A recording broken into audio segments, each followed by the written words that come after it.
خالد بن ولید رضی اللہ تعالیٰ عنہ کی معزولی۔ آ، پیچھے ہم نے پڑھ لیا ہے کہ عمر رضی اللہ تعالیٰ عنہ نے جیسے ہی خلافت سنبھالی تو انہوں نے خالد بن ولید کو، جو کہ چیف آف آرمی سٹاف تھے، وہ ان کو اس عہدے سے ہٹا دیا۔ ٹھیک ہے، تو بعد میں تاریخی کتابوں میں یہ ایک بہت بڑا ایشو بنا رہا، اور کچھ غلط فہمیاں لوگوں کے ذہنوں میں آئیں، ابھی تک ہیں، کہ حضرت عمر نے کیوں معزول کیا خالد بن ولید کو، وغیرہ وغیرہ۔ تو ابھی اس معاملے کو سالو کرنے والے ہیں۔ عام طور پر لوگ کہتے ہیں کہ فاروق اعظم نے تخت خلافت پر بیٹھتے ہی خالد بن ولید کو معزول کر دیا تھا، لیکن اس بات کے سمجھنے میں لوگوں سے بہت غلطی ہوئی ہے۔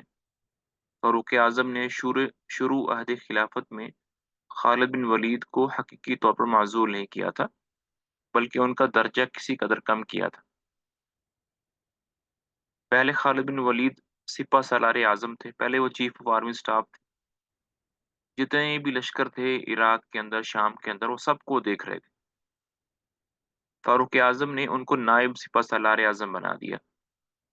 پھر جب عمر نے سنبھالی خلافت تو ابو عبیدہ بن جراح کو چیف آف آرمی سٹاف بنایا اور خالد بن ولید کو وہاں سے ہٹا دیا۔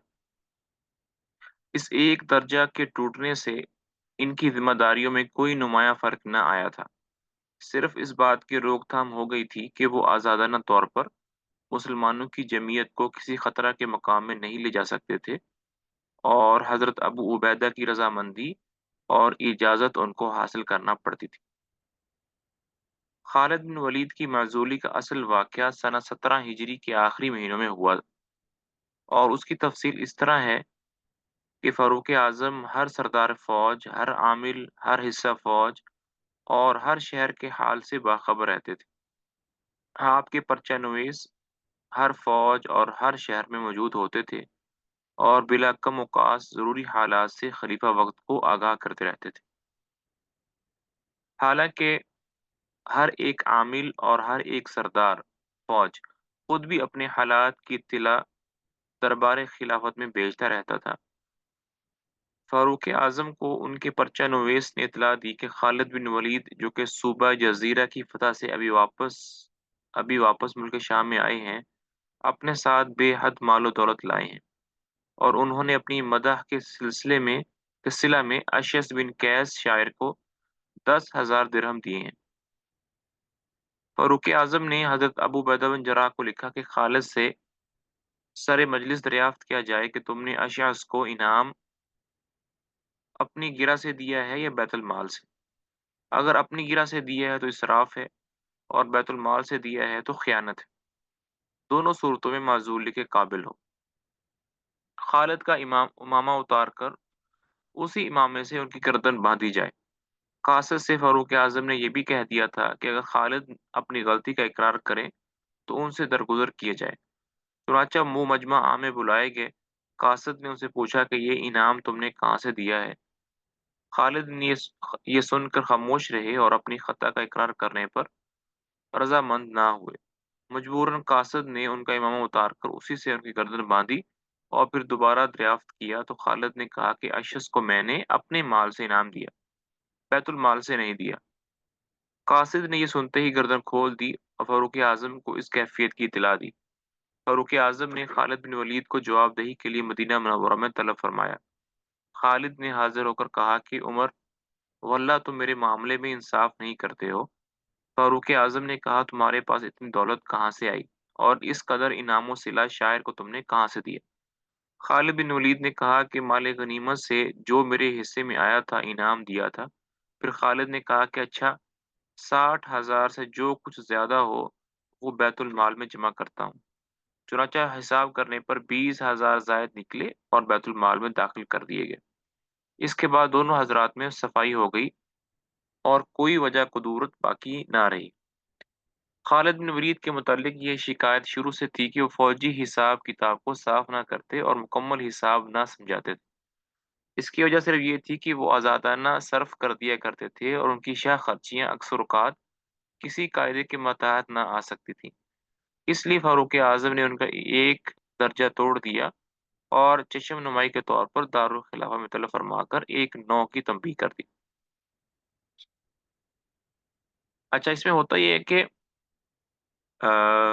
जो भी हर खलीफा होता है उसका एक तरीका होता है जिस पर वो चलता है। उमर रज़ी अल्लाह तआला अन्हु का तरीका ये होता था कि जब वो किसी किसी सहाबी को किसी सूबे का गवर्नर तय करते थे, तो गवर्नर तय करने से पहले उसके पास जितनी भी प्रॉपर्टी होती थी, माल होता था, वो सारे का सारा लिखा जाता था कि इसके पास गवर्नरी सँभालने से पहले इतना माल था। और जब वो गवर्नरी छोड़ता था, तो उस वक़्त दोबारा हिसाब होता था।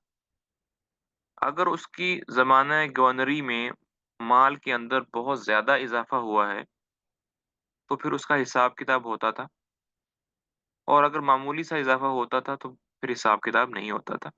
ये हज़रत उमर का स्टाइल था। अबू बकर रज़ी अल्लाह तआला अन्हु का ये तरीक़ेकार नहीं था। तो खालिद बिन वलीद रज़ी अल्लाह तआला अन्हु के बारे में ये चीज़ें हमने पढ़ी हैं अभी। इसमें कोई ऐसी बात नहीं है कि जिसकी वज़ह से खालिद की मतलब उनकी कोई बात दिल में आए, क्योंकि कोई भी दीनी चीज़ नहीं थी, उनका एक स्टाइल था। वो अ, मतलब जिसे कहते हैं ना, एक रिस्क टेकर थे बहुत ज़्यादा। बहुत ज़्यादा जुर्रत जिसे कहते हैं ना, फ़ैसला करने में बहुत बहादुर थे, ज़्यादा सोचते नहीं थे कि उसका अंजाम क्या होगा, बस जब वो उन्होंने कोई फ़ैसला करना होता था, तो कर देते थे। तो उमर रज़ी अल्लाह तआला अन्हु को उनकी ये बात पसंद नहीं थी। वो कहते थे कि अगर खालिद खुद अपने बारे में फ़ैसला करें तो ठीक है, लेकिन पूरी की पूरी लश्कर के बारे में ऐसा फ़ैसला करना, इससे पूरे के पूरे लश्कर को कोई मुसीबत आ सकती है। इसलिए उन्होंने उनको एक दर्जा पीछे कर दिया कि वो जब भी फ़ैसला करें तो वो उबैदा से पूछ के करें बस। अच्छा जी। लेकिन बार-बार मैं बात बता रहा हूँ कि हज़रत उमर जो हैं वो खालिद के क्या लगते थे?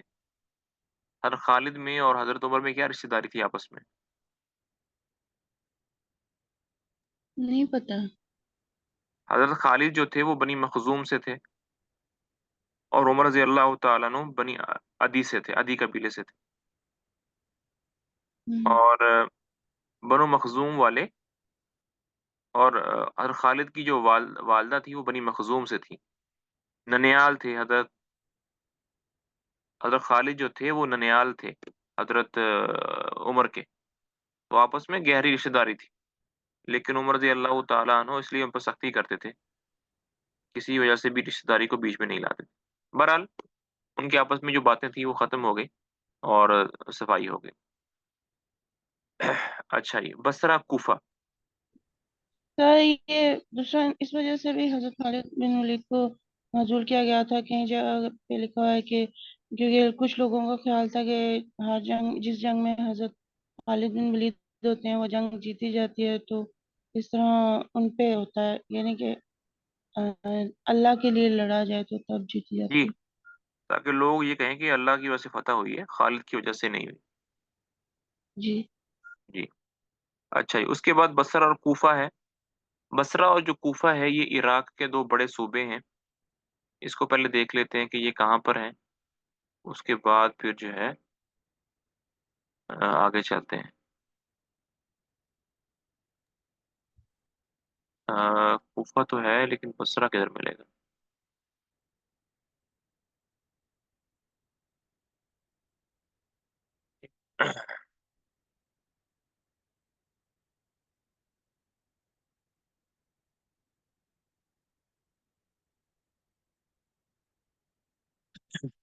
एक मिनट बस मैं मैप देख लूँ फिर आप लोगों को।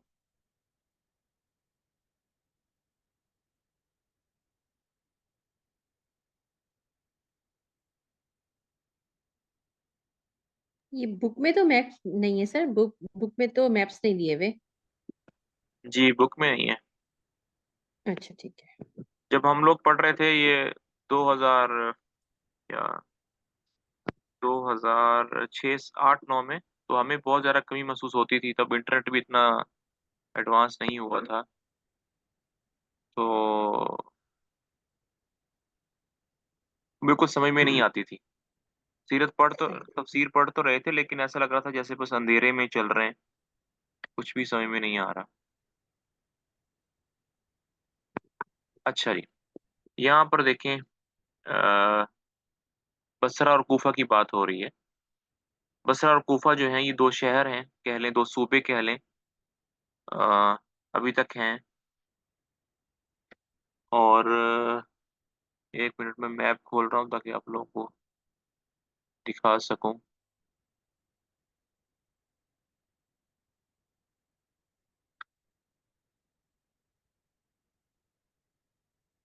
हमारा जो एक्चुअल मैप है ना, जिसको हमने बनाया हुआ है, अ, बुनियाद बनाया हुआ है सारे लेसन की, वो ये वाला मैप है। अ, आपको नजर भी आ रहा होगा।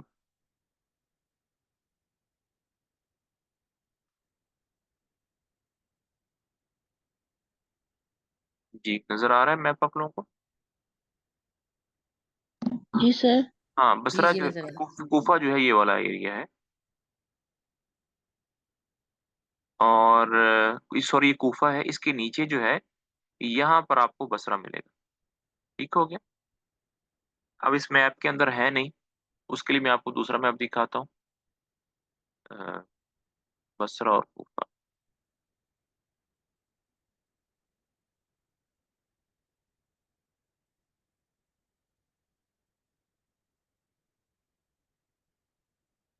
हाँ, एक पुराना मैप मिला है, वो देखते हैं, उसमें भी आपको फायदा।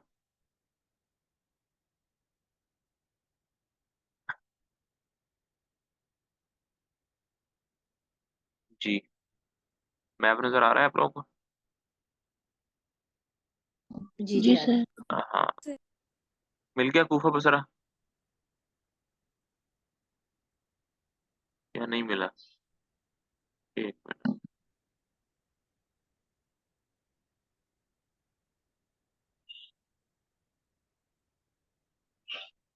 यहाँ पर ये कूफा है, ये देखें, इसको आप जूम करके देखें, ये कूफा है, ये वाला। और ये बसरा है। जी सर, मिल गया।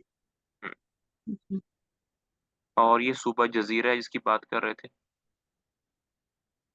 और यहाँ पर अ, ठीक हो गया। इस मैप को भी लेकर चलेंगे इंशाल्लाह। मैप भी। सर इसमें तो वो सारे नाम लिखे हुए हैं जो बुक में जी जी। ये हर मुकर्रम जमाने में हम्म। वक्त गुजरने के साथ साथ जो है, एक तो बाउंड्रीज बदल जाती हैं शहरों की, मुल्कों की, दूसरा नाम भी बदल जाते हैं, चेंज हो जाते हैं, लेकिन जो है ना, देखना पड़ता है कौन से साल का मैप देखना है। चले जी, अब कुफा बसरा की बात हो रही है, तो अच्छा, अ, चले। बसरा कूफा सना 14 से फरूक आजम रजी अल्लाह तआला अन्हु को सरदारान लश्कर की रिपोर्टों और इराक की तरफ से आने वाले सिपाहियों के मुआयने से इस बात का एहसास हो गया था कि अरबों को इराक की आबो हवा मुवाफिक नहीं आती। ये जो ईरान है, ईरान और इराक दो बड़े बड़े शहर हैं बीच में। चुनांचे आपने अहकाम जारी किए कि अहले अरब के लिए ऐसी छावनियां कायम की जाएं जिनकी आबो हवा मुल्क अरब से बहुत मुशाबे और सेहत बख्श हो, ताकि फौजें जब लड़ाई के काम से फारग हुआ करें तो उन छावनियों में आकर क्याम करें। इसी जमाने में बसरा के क्याम पर फौजी छावनी दजला के करीब कायम की गई। इस छावनी में सिर्फ फूस के छप्पर थे। छप्पर मतलब बैठने की जगह जैसे होती है। और जब जब लश्करी लोग किसी मुहिम पर जाते तो इन छप्परों को आग लगा जाते थे, वापस आकर फिर अपनी जरूरत के मुताबिक छप्पर डाले। सना 17 में फारूक आजम ने बसरा में मकानात बनाए और एक दूसरी छावनी कूफा की आबाद करने की मंजूरी दी। इसी साल बसरा में मकानात बनने शुरू हुए और इसी साल कूफा की आबादी शुरू हुई। इन दो मकामात की आबो हवा अरबों को बहुत मुआफक आई और चंद रोज के बाद ये दोनों शहर इस्लामी ताकत के मरकज शुमार होने लगे। फतह अहवाज और इस्लाम हुर्मुजान।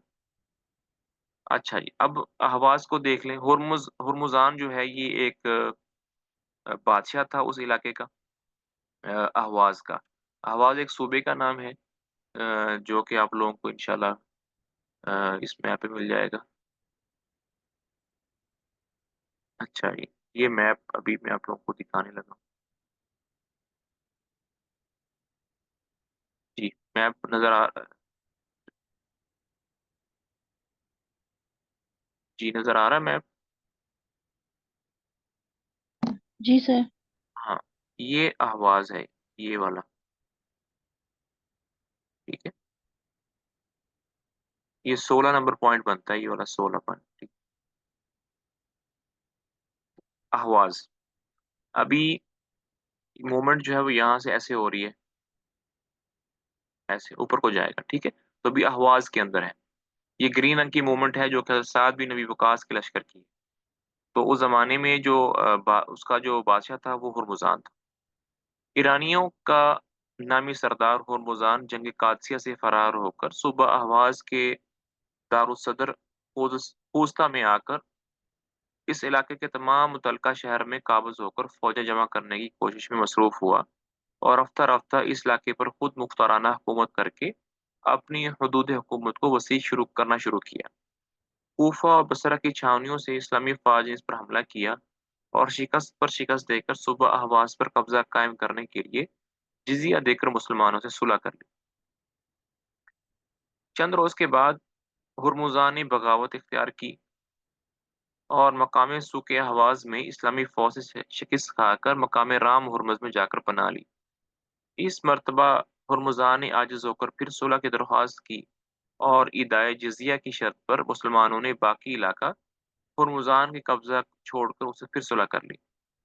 हज़रत हुरकूस बिन ज़ुहैर सादी फ़ातिह अहवाज़ ने जबल अहवाज़ पर डेरे डालकर इलाका अहवाज़ के वीरान शुदा शहरों की आबादी का काम शुरू किया। इसी अरसा में खबरें पहुंची कि यज़दजर्द शाह फ़ारस ने बहुत सी फ़ौजें जमा करके मुसलमानों पर फिर चढ़ाई का मुसम्मम इरादा किया है। इस खबर को सुनकर फ़ारूक आज़म ने हज़रत साद को लिखा कि इस खतरा के सद्देबाब के लिए मुख्तलिफ सिमतों और मुख्तलिफ रास्तों पर इस्लामी दस्ते मुतय्यन करो। चुनांचे हज़रत साद ने एक दस्ता एहतियात हुर्मुज़ान के मुकाबले राम हुर्मुज़ की जानिब मुतय्यन किया, क्योंकि हुर्मुज़ान यज़द के अहकामात की तामील और उस अज़ाइम को कामयाब बनाने की तदाबीर में मसरूफ़ था। इस दस्ता फ़ौज के मुकाबले पर हुर्मुज़ान फ़ौज लेकर मैदान में निकला, लड़ाई हुई। हुर्मुज़ान को शिकस्त फ़ाश हासिल हुई और मुसलमानों ने राम हुर्मुज़ पर कब्ज़ा किया। हुर्मुज़ान शिकस्त खोर्दा फरार होकर मकाम तुस्तर, हाँ, ये देखा ये लफ़्ज़ गलत लिखा है। असल में लफ्ज़ क्या है ये? तुस्तर, ये अब तुश्तर लिखा हुआ है, असल लफ्ज़ है तुस्तर। किताब के अंदर बहुत सारी गलतियाँ भी हैं प्रिंटिंग की। तो यहाँ पर देखें अहवाज़ है, ये वाला एरिया। तो हुर्मुज़ान अहवाज़ से भागकर कहाँ गया? तुस्तर में गया, ठीक है? मैप की समझ जी आ रही है सर। यहाँ पे? हाँ, यहाँ से वो भागकर तुस्तर में चला गया। अच्छा जी।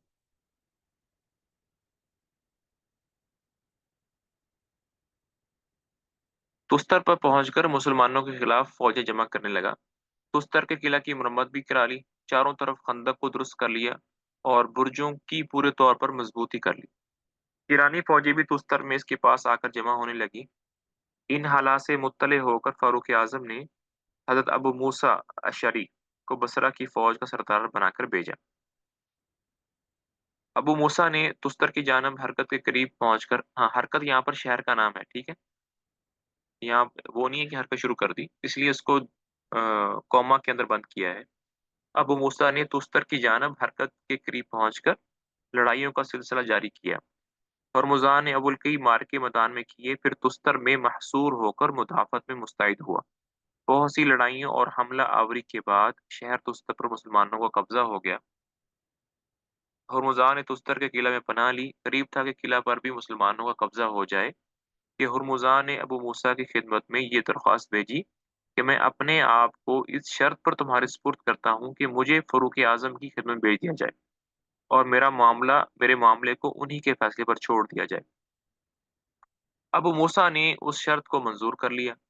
चुनांचे हरमुजान हुरमुजान को अनस बिन मालिक और अहनफ इब्न कैस वगैरह की एक सफारत के हमरा मदीना मुनव्वरा की जानब रवाना किया गया। मदीना मुनव्वरा के करीब पहुंचकर हुरमुजान ने मुरस्सा ताज सर पर रख लिया। मुरस्सा कहते हैं ऐसा ताज जो कि जड़ा हुआ होता है, चांदी के सोने की नगीनों से जड़ा हुआ होता है, और जर्क बर्क लिबास पहन लिया। फारूक आजम ने जब ऐसे बड़े सरदार को इस तरह गिरफ्तार देखा तो अल्लाह का शुक्र अदा किया और हुर्मुज से पूछा कि तुमने कई मरतबा बदअहदी की है। इसकी सजा में तुम्हारे साथ इसकी सजा में तुम्हारे साथ किस किस्म का सलूक किया जाए, और बताओ कि तुम अपनी बरात और माजरत में क्या कहना चाहते हो। हुर्मुज ने कहा कि मुझे खौफ है कि कहीं तुम मेरी तरफ से माजरत सुने बगैर ही मुझे कत्ल ना कर दो। फारूक आजम ने कहा कि नहीं, तुम खौफ ना करो, तुम्हारी माजरत जरूर सुनी जाएगी। फिर हुर्मुजा ने पानी मांगा। पानी आया तो हुर्मुजा ने प्याला हाथ में लेकर कहा कि मुझे खौफ मालूम होता है, कहीं तुम मुझको पानी पीने की हालत में कत्ल ना कर दो। फारूक आजम ने फरमाया, तुम मुतलक खौफ ना करो, जब तक पानी ना पी लोगे उस वक्त तक तुमको कोई नुकसान नहीं पहुंचे। हुर्मुजा ने सुनते ही प्याला हाथ से रख दिया और कहा कि मैं पानी नहीं पीता। इस शर्त के मुवाफिक अब तुम मुझको कत्ल नहीं कर सकते, क्योंकि तुमने मुझको अमान दे दी। फारूक आजम ने सुनकर फरमाया कि तू झूठ बोलता है, हमने तुझको अमान नहीं दी है। हज़रत अनस बिन मालिक फौरन बोल उठे कि अमीरुल मोमिनीन, हुर्मुज़ान सच कहता है। आपने अभी फरमाया कि जब तक पूरा हाल ना कह लोगे और पानी ना पी लोगे, किसी खतरा में ना डाले जाओगे। फारूक आजम सुनकर हैरान रह गए और हुर्मुज़ान से मुखातब होकर बोले, तुमने मुझे धोखा दिया है, मगर मैं तुमको कोई धोखा नहीं दूंगा, मुनासिब है तुम मुसलमान हो जाओ। हुर्मुज़ान ने उसी वक्त कलमा पढ़कर कलमा तौहीद पढ़ा।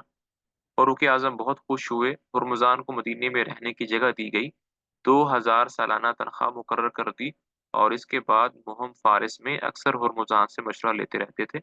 इसके बाद फारूक आजम ने अनस बिन मालिक और अहनफ इब्न कैस वगैरह अरकान सफारत से मुखातब होकर कहा, शायद तुम लोग जिम्मियों के साथ अच्छा सलूक नहीं करते। जिम्मी वो लोग होते हैं जो कि नॉन मुस्लिम होते हैं और मुसलमानों के साथ सुलह कर लेते हैं, और जिजिया टैक्स जो है ना वो मुसलमानों को अदा करते हैं। इसीलिए ये बार बार बगावत इख्तियार करते हैं। ये सुनकर अहनफ इब्न कैस ने जवाबन अर्ज किया कि अमीरुल मोमिनीन, हम हमेशा अपने वादों का ईफा करते और नहायत रअफत और मोहब्बत का बर्ताव जिम्मियों के साथ करते हैं, लेकिन इन लोगों की बार बार बगावत और सरकशी का सबब सिर्फ ये है कि आपने हमको बिलाद फारस में आगे बढ़ने की ममानत कर दी। जब मुसलमान एक इलाका फतह कर लेते थे तो वो खत लिखते थे हज़रत उमर को कि हमने ये इलाका फतह कर लिया है, तो हमें अगला इलाका फतह करने की इजाजत दी जाए। तो उमर रजी अल्लाह ताला अन्हो उनको मना करते थे कि ऐसा नहीं करो, तुम लोग आगे चले जाओगे और मुल्क फतह करते जाओगे तो मेरी जो हुकूमत है वो बढ़ती जाएगी, मुझसे दूर निकल जाओगे, तो इतनी दूर तक तुम्हें सपोर्ट करना, तुम्हारे लिए मदद फराहम करना, ये मेरे लिए मुश्किल हो जाएगा। वो ही ना हो कि तुम फतह करते करते बहुत दूर निकल जाओ और मुझसे मुनक़ते हो जाओ, हमारे जो राब्ते हैं वो मुनक़ते हो जाएं, डिस्कनेक्ट हो जाएं, और तुम किसी मुसीबत में चले जाओ और मुसलमानों को इज्तिमाई तौर पर कोई बड़ा नुकसान पहुंच जाए, तो इसलिए मैं नहीं चाहता कि तुम आगे बढ़ो। इसलिए उमर उमर रोकते थे। अहले फारिस का बादशाह यज़दजर्द फारिस के शहरों में मौजूद था। जब तक यज़दजर्द फारिस के मुल्क में जिंदा सलामत मौजूद रहेगा, उस वक्त तक अहले फारिस लड़ने और हमारे मुकाबला करने से कभी बाज ना आएंगे। फारूक आजम ने अहनफ के कलाम की तस्दीक की और उसके बाद फारिस में इस्लामी फौजों की पेशकदमी की इजाज़त दे दी। फतह मिस्र। अब मिस्र पे आ जाएं। जाने से पहले इधर पहले मैप देख लेते हैं, उसके बाद जो है ना वो बाकी बातें करते हैं। मिस्र कहाँ है? अ, एक मिनट, अब जो है ना मैप थोड़ा सा।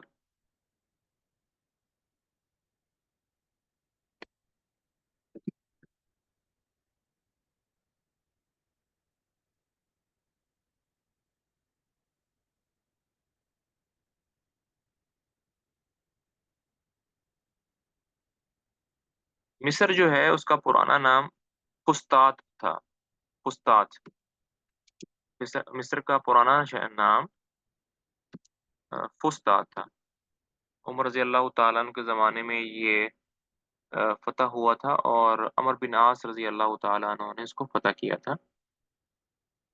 मैप देख लेते फिर मैं दिखाता हूँ आप लोग।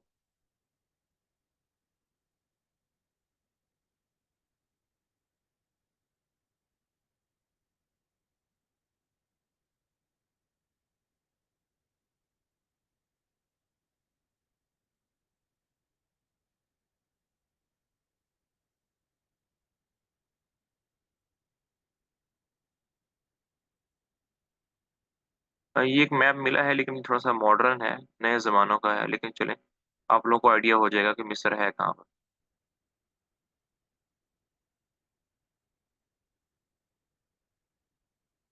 अच्छा जी, तो ये मैप आप लोगों को नज़र आ रहा होगा, आप लोग इसको जूम भी कर सकते हो अपने स्क्रीन के ऊपर।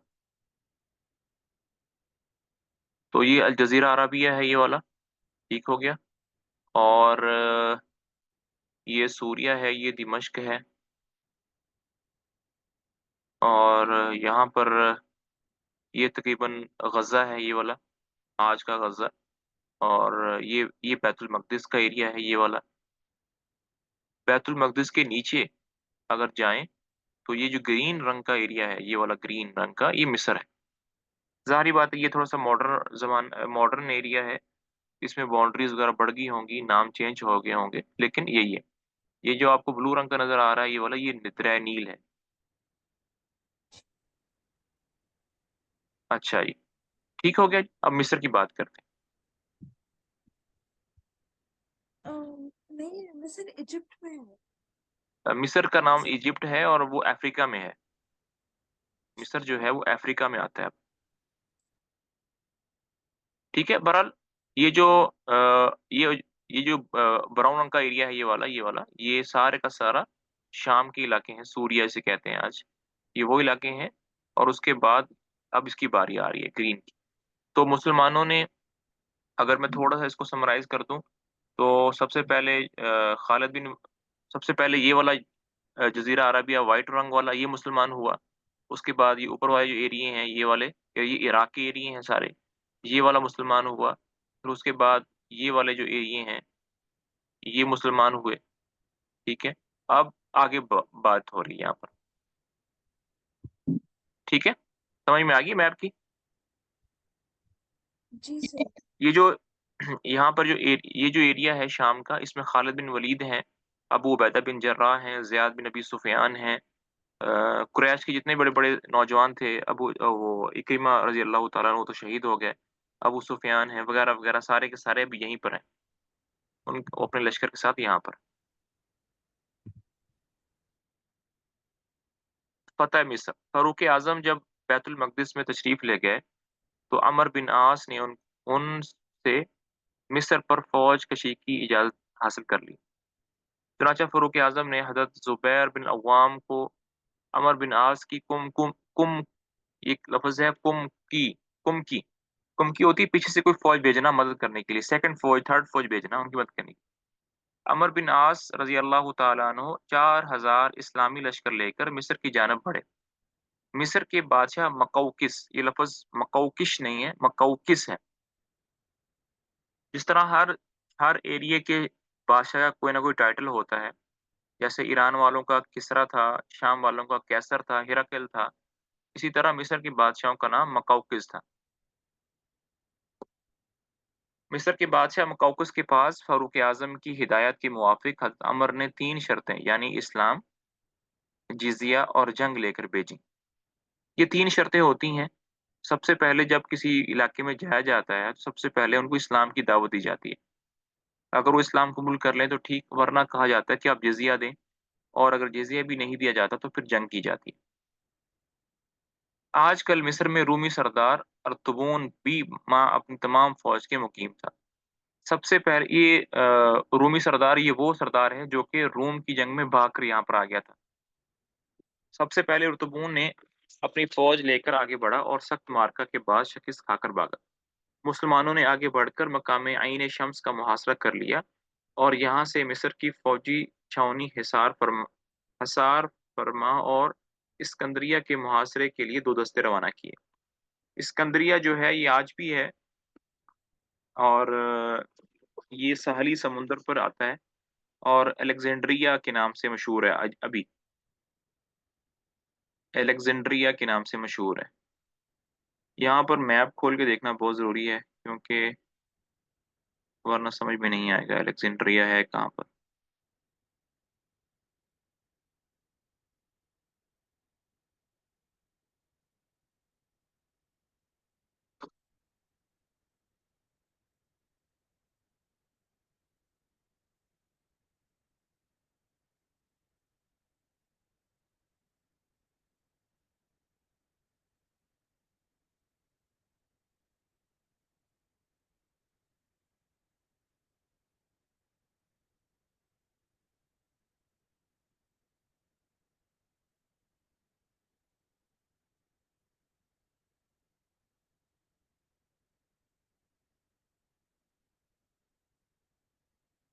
کافی مہینے پہلے میری ایک ملاقات ہوئی تھی کسی سے، مصر کے تھے وہ الیگزینڈریا کے تھے وہ۔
جیسے جیسے میپ مل رہا ہے میں آپ لوگوں کو دکھا رہا ہوں۔ اچھا، یہاں پر ایک میپ ملا ہے، دیکھیں آپ لوگوں کو بھی اسکرین پہ نظر آ رہا ہوگا میپ۔ لیٹ سپوز کہ یہاں سے اب انٹر ہونے کا یہ آپ لوگوں کو الاسکندریہ نظر آ رہا ہوگا، یہاں پر یہ بالکل لیفٹ سائڈ پہ نظر آ رہا ہے۔ جی جی سر۔ جی آ رہا ہے۔ یہ الاسکندریہ ہے جو کہ آج کل سیم شہر ہے، سیم الیگزینڈریا ہے، اور یہ عین الشمس ہے، یہ والا، ٹھیک ہے۔ تو سب سے پہلے جب عمر بن عاص آئے تو انہوں نے اپنی جو فوجیں ہیں وہ عین الشمس میں ڈالی تھی۔ اس کے بعد آپ کو میپ کے اوپر ریڈ رنگ کی موومنٹ نظر آ رہی ہوگی، یہ جو موومنٹ ہے یہ ان کے لشکر کی موومنٹ ہے۔ یہ پرانا نام مصر کا الفسطاط یہاں پر لکھا بھی ہوا ہے، ابھی بھی فسطاط ہے، لیکن اب فسطاط جو ہے مصر کے اندر ایک چھوٹا سا قصبہ ہے، شہر کہہ لیں، ایسے ہے، اور مصر جو ہے نا وہ غالب آ گیا۔ تو یہ ساری کی ساری موومنٹ ایسے ہے الیگزینڈریا کی۔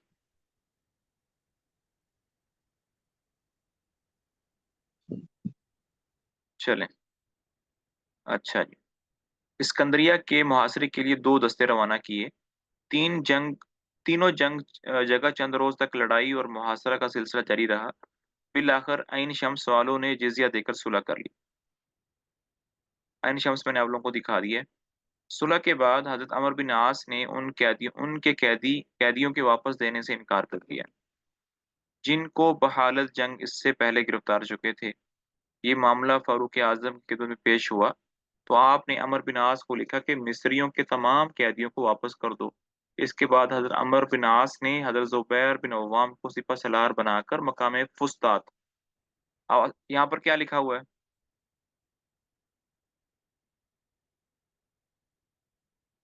یہاں پہ تو نستات لکھا ہوا ہے، نستات اصل لفظ کیا ہے؟ فسطاط۔ یہاں ایک نستات ٹھیک۔ زبردست قلعہ تھا جس کی حضرت زبیر نے جنگ کو بسیار پیکار کے بعد فتح کر لیا۔ پھر عمر بن عاص نے اسکندریہ پر حملہ کیا جو کہ بالکل اوپر ٹاپ پر تھا، بیچ پر، سارے سمندر پر۔ 3 مہینے کے محاصرے کے بعد اسکندریہ مفتوح ہوا، اور مقوقس شاہ مصر نے جو کہ اسکندریہ میں مقیم تھا इस शर्त पर सुलह की कि जो शख्स सिकंदरिया से जाना चाहे उसको जाने दिया जाए और जो सिकंदरिया में रहे उसको रहने दिया जाए। फतह इस्कंदरिया के बाद हज़रत अमर बिन आस ने अपने तमाम फौजी सरदारों और लश्करियों को सिकंदरिया में ठहरा कर बिलादुतराफ मिस्र की तरफ कब्जा और दखल और इंतज़ाम काम करने के लिए तैनात किया और मिस्र से फारिग होकर तूबा की तरफ जानब तवज्जा की। ये जुमे के दिन हुआ था, सिकंदरिया जो था जुमे के दिन फतह हुआ था। अच्छा, तूबा किधर है? तूबा मिल जाए अल्लाह की। देखें आप लोगों को कहीं तूबा मिल रहा है यहाँ पर? यहाँ पर इस मैप पे नहीं है, चलें बाद में देखें। अच्छा जी, अब है नहामंद। नहामंद कहाँ पर है? वापस अभी इराक में आ जाएं, ठीक है, वापस जो है इराक और ईरान में आ जाएं, क्योंकि नहामंद जो है उसी का एक सूबा है।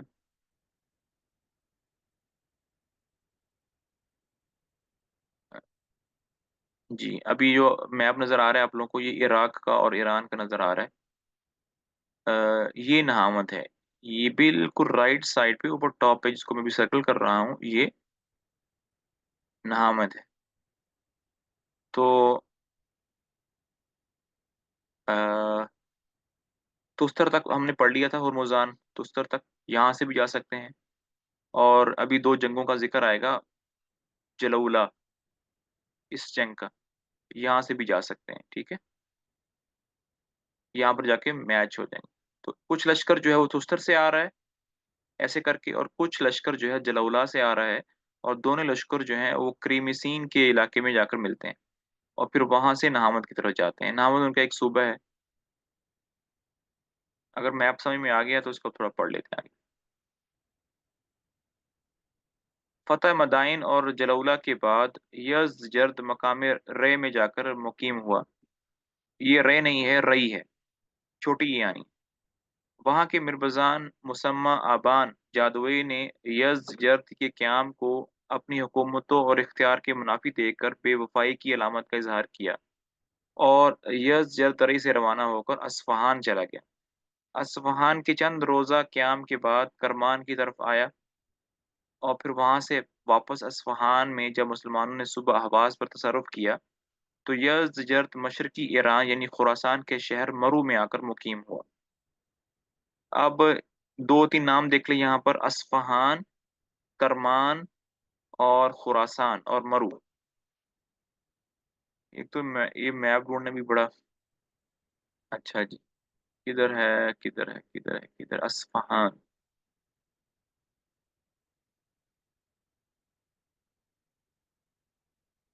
अच्छा, ये इस मैप के ऊपर है।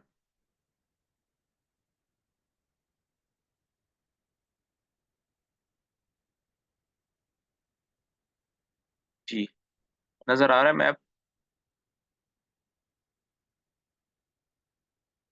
जी सर। ये है करमान, ठीक है, ये है अस्फ़हान, ये है खुरासान और ये ऊपर है मरू। सही है। जी सर। हम्म। और सर इस टाइम इनका क्या नाम है? मुझे ये कुछ नहीं पता, फरमान। मैं भी मैप्स पे ही चल रहा हूँ, मैं खुद भी नहीं गया वहां पर। सही। और ये देखिए रई है, ये रई लिखा हुआ है, रे नहीं है, रई है। ये शहरों के नाम हमें कुछ इस तरह से मालूम है कि जब जो हदीस का तो तखस्सुस होता है ना, हदीस का, एक तो फिका का तफसीर का तखस्सुस होता है, एक हदीस का होता है। चूंकि हमारा हदीस का तखस्सुस है तो हदीस के तखस्सुस में शहरों के नाम बहुत आते हैं। फलां रावी फलां नहावन से था, फलां रावी रई से था, फलां बगदाद से था, वगैरह वगैरह। तो शहरों के थोड़े से नाम जो है वो आइडिया सा हो जाता है कि सही नाम क्या है।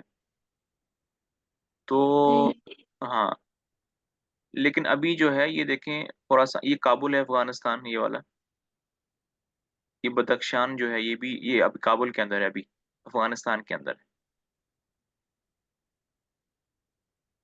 लेकिन हमद कहाँ पर है? चलें, बहरहाल वापस किताब पर जाते हैं। यज़जर्द की बात हो रही है। तो ईरान यानी खुरासान के शहर मरू में आके मुकीम हुआ। यहाँ उसने एक आतिशकदा बनवाया और इत्मीनान के साथ रहने लगा। इसका ख्याल था कि अहले अरब अब आगे नहीं बढ़ेंगे और सरहदी मकामात तक उनकी फतूहात का सिलसिला ख़त्म हो जाए।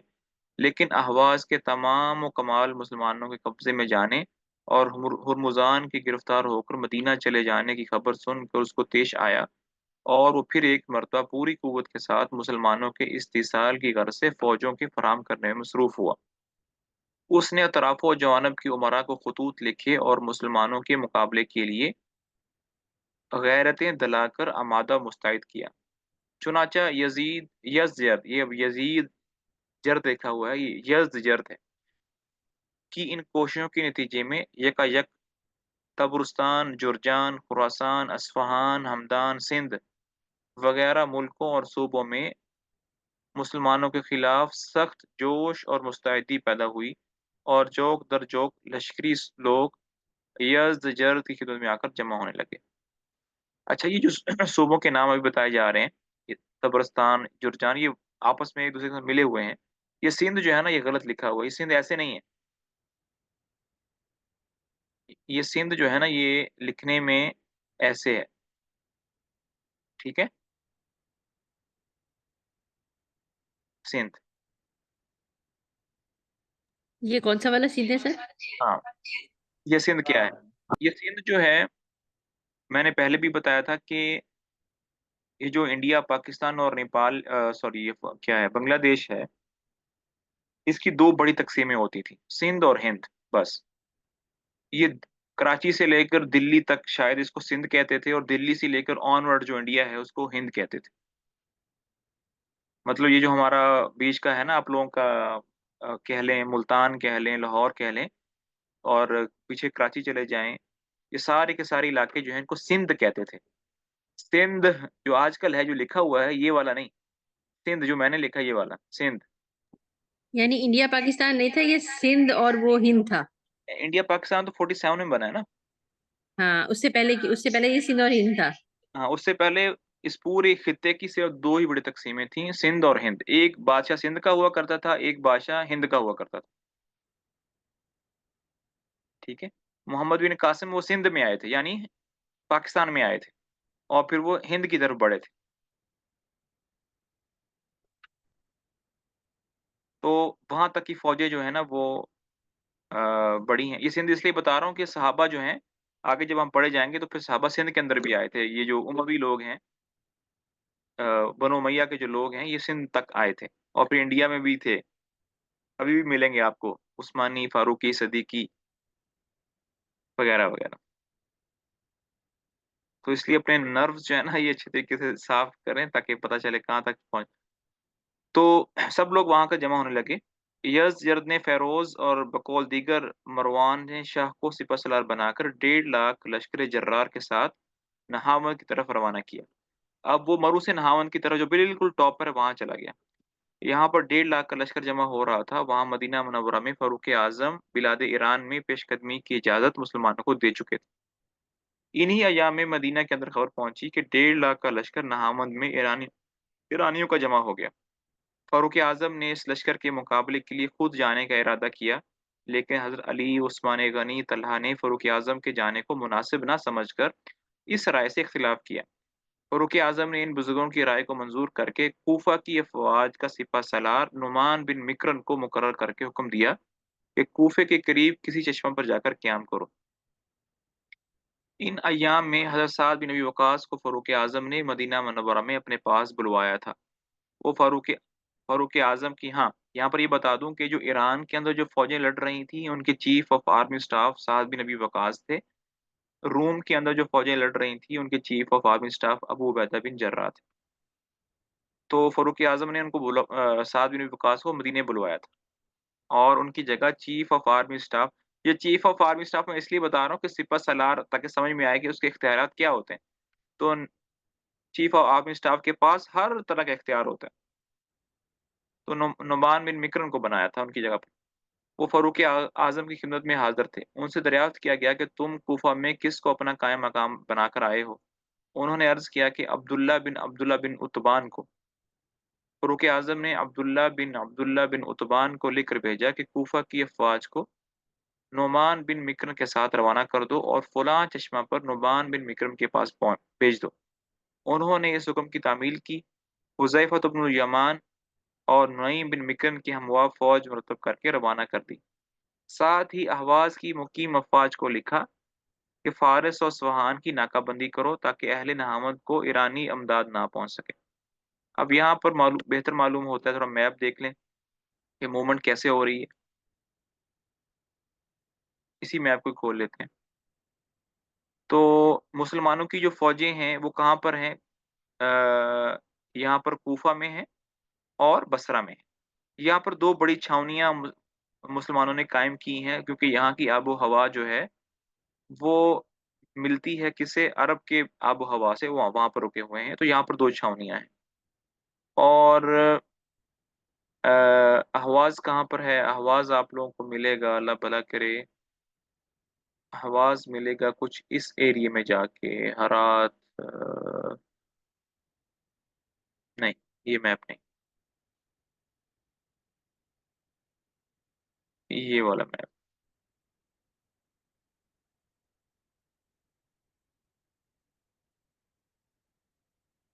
हम्म,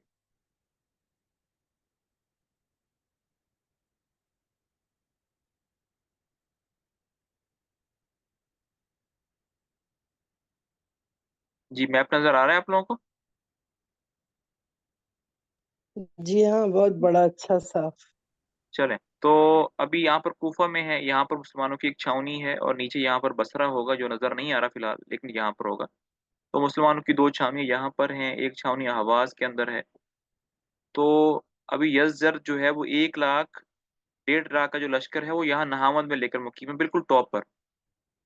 तो आपस में जो ये छावनियाँ हैं, ये छावनियों को ये कहा जा रहा है कि आप लोग अस्फ़हान वगैरह के जो सूबे हैं, जो कि तकरीबन यहाँ पर आते हैं, यहाँ पर अस्फ़हान, खुरासान के ये सूबे हैं, यहाँ पर कि आप लोग अपनी फ़ौजें लेकर जाओ और फ़ौजों के ज़रिए से यहाँ पर नाकाबंदी करो इस तरह से, ताकि अस्फ़हान और खुरासान की जो फ़ौजें हैं, मदद के लिए यज़द के लिए नहावंद ना पहुँच पाएँ। अब ज़ाहिर-सी बात है, ये जो कूफा की फ़ौजें हैं, ये इतनी दूर तो नहावंद तो जा नहीं सकती हैं इतनी दूर, लेकिन ये काम कर सकती हैं कि रास्ते रोक सकते हैं, ताकि यज़द को ज़रूरत पड़ने पर पीछे से कोई मदद के लिए फ़ौज ना आ सके।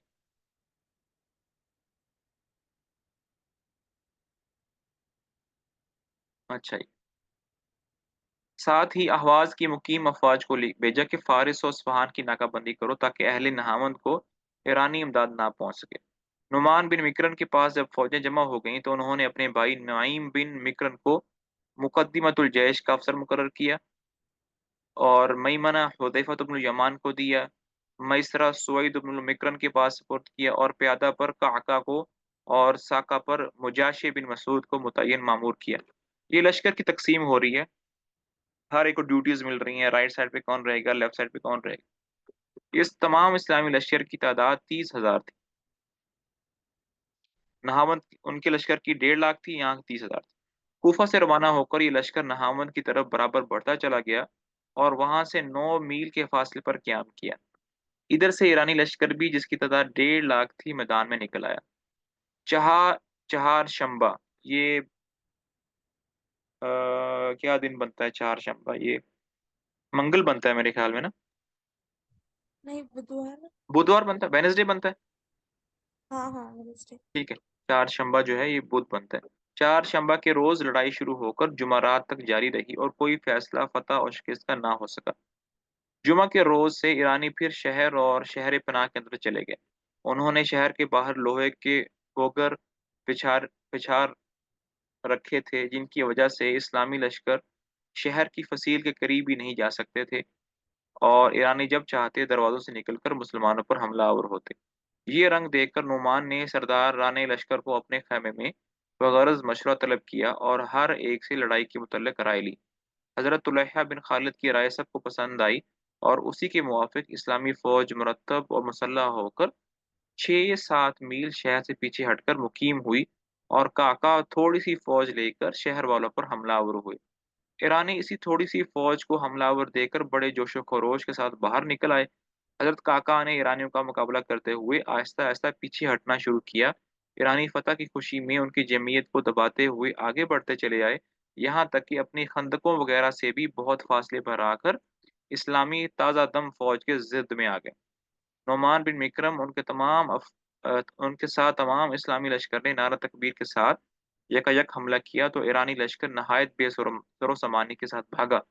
मुसलमानों ने उनको बेदरेग कत्ल करना शुरू किया। ऐन मार्क के तार की शिद्दत के आलम में हज़रत नोमान बिन मिक्रन ज़ख्मी होकर घोड़े से गिरे और उनके भाई नाईम बिन मिक्रन ने फ़ौरन अपने भाई के कपड़े पहनकर अलम हाथों में ले लिया और लश्कर वालों को आखिर तक अपने सिपह सलार के शहीद होने का मालूम ना होने दिया। ईरानी लश्कर जो मैदान से सरासीमा होकर भागा, उनको घरों से जो मुसलमानों के लिए उन गोगरों से हाँ, देखें गोगरों से जो मुसलमानों के लिए बिछाए हुए थे, अपने आप को ना बचा सका और खुद उन अब ये पता नहीं क्या चीज़ है, मे बी कोई लोहे की या कीलदार चीज़ें हैं शायद, जो डिफेंस के लिए इस्तेमाल करते थे, में मुब्तला होकर हज़ारों ईरानी हलाक हुए। ईरानी सरदार नहावों से भागे और तमाम घोड़े हमदान में आकर जमा हुए। नईम और काका ने इन फरारियों को पाशनकूब पहुंचकर हमदान का मुहासरा कर लिया और बआसानी हमदान पर इस्लामी कब्जा हो गया। हज़रत नोमान की शहादत के बाद हज़रत हुज़ैफा बिन यमान लश्कर इस्लाम के सिपह सलार मुकर्रर हुए। उन्होंने नहावंद पहुंचकर माल गनीमत जमा किया, यहाँ के आतिश कदे को बुझाया।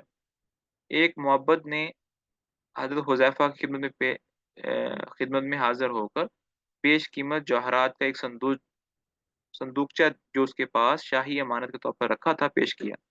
हज़रत हुज़ैफा ने माल गनीमत लश्कर में तक़सीम किया और खुमुस के साथ वो जवाहरात का संदूकचा भी फ़ारूक आज़म की खिदमत में साइब बिन अल अक़रा के हाथ रवाना किया। फ़ारूक आज़म को चंद रोज़ से कोई खबर जंग की नहीं पहुंची थी। वो बहुत परेशान थे कि साइब बिन अक़रा खुम्स माह जवाहरात और फ़तह की खुशखबरी लेकर पहुंचे। फ़ारूक आज़म बहुत खुश हुए, जवाहरात को बैतुल माल में दाखिल करके साहिब को वापस जाने का हुक्म दिया। साहिब कूफा में दाखिल हुए ही थे कि फ़ारूक आज़म का पुरसादा कासद भी उनके पीछे कूफा में दाखिल हुआ और साहिब को फिर मदीना की तरफ लौटा कर ले गया। फ़ारूक आज़म ने फरमाया कि मैंने ख्वाब में देखा है कि फ़रिश्ते इन जवाहरात के रख लेने पर मुझे अज़ाब की धमकी देते हैं, लिहाज़ा मैं इनको बैतुल माल में हरगिज़ ना रखूँगा। तुम इन जवाहरात को ले जाओ और फ़रोख्त करके उनकी कीमत लश्कर इस्लाम पर तक़सीम कर दो। साहिब ने कूफा में इन जवाहरात को अमर बिन हुरैथ मखज़ूमी के हाथ 2 लाख दिरहम पर फ़रोख्त किया और 2 लाख दिरहम मुसलमानों में तक़सीम कर दिए। अमर बिन हुरैथ ने इन जवाहरात को फ़ारिस में ले जाकर 4 लाख दिरहम को फ़रोख्त कर दिया। फ़ारूक आज़म का कातिल अबू लुअलु नहावन का बाशिंदा था और इसी लड़ाई में गिरफ्तार करके मदीना में लाया गया था। अल्लाहु अकबर। अच्छा जी, यहाँ तक काफ़ी है। हमदान देख लेते हैं कि हमदान कहाँ पर है ताकि पता चल जाए कि नहावन के बाद जो अगला लश्कर है वो कहाँ पर है। देखें ज़रा मिल मिल रहा है आप लोगों को हमदान कि नहीं?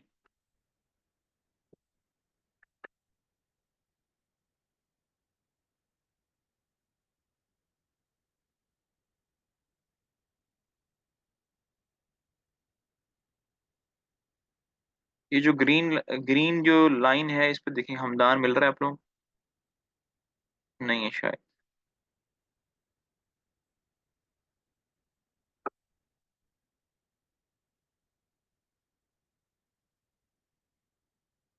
इसमें देखें हमदान किधर है हमदान?